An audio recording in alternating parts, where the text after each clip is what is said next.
हमारे खुदावंद यीशु की अंजील मुकद्दस मत्ती के मुताबिक उसका 12वां बाब 40 से 50 आयत तक। एक दिन यीशु जब हजूम से बातें कर रहा था तो देखो उसकी माँ और भाई बाहर खड़े थे और उससे बात करना चाहते थे। तब किसी ने उससे कहा कि देख तेरी माँ और तेरे भाई बाहर खड़े हैं और तुझसे बात करना चाहते हैं। लेकिन उसने जवाब में खबर देने वाले से कहा, कौन है मेरी माँ और कौन है मेरे भाई? और अपना हाथ अपने शागिर्दों की तरफ बढ़ाकर कहा, देखो मेरी माँ और मेरे भाई, क्योंकि जो कोई मेरे बाप की जो आसमान पर है मर्जी पर चलता है, मेरा भाई और बहन और माँ वही है। पाक कलाम के पढ़े और सुने जाने पर खुदावंद की बरकत हो, खुदा का शुक्र हो।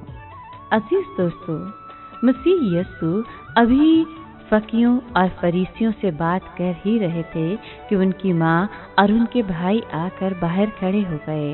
यीशु के इर्द गिर्द बैठे लोगों में से एक ने कहा, बाहर आपकी माँ और भाई खड़े हैं और आपसे मिलना चाहते हैं। इस पर यीशु ने जो किया, जो कहा, इससे जाहिर हुआ कि वो अपने शागिर्दों को अपनी माँ और अपने बहन भाइयों से ज्यादा अजीज तर ख्याल करते थे।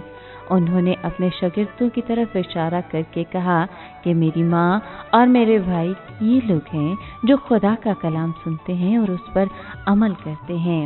यूं यीशु मसीह ने वाज़ेह किया कि शागिर्दों के साथ उनका रिश्ता खूनी रिश्तों से ज़्यादा गहरा है और वाकई कलीसिया के बहन भाइयों के साथ हमारा रिश्ता बड़ा ताज़गी बख्श है, ख़ास तौर पर उस वक्त जब लोग हमारे अच्छे कामों के लिए हमें ताने देते हैं और हमसे बदगुमान होते हैं।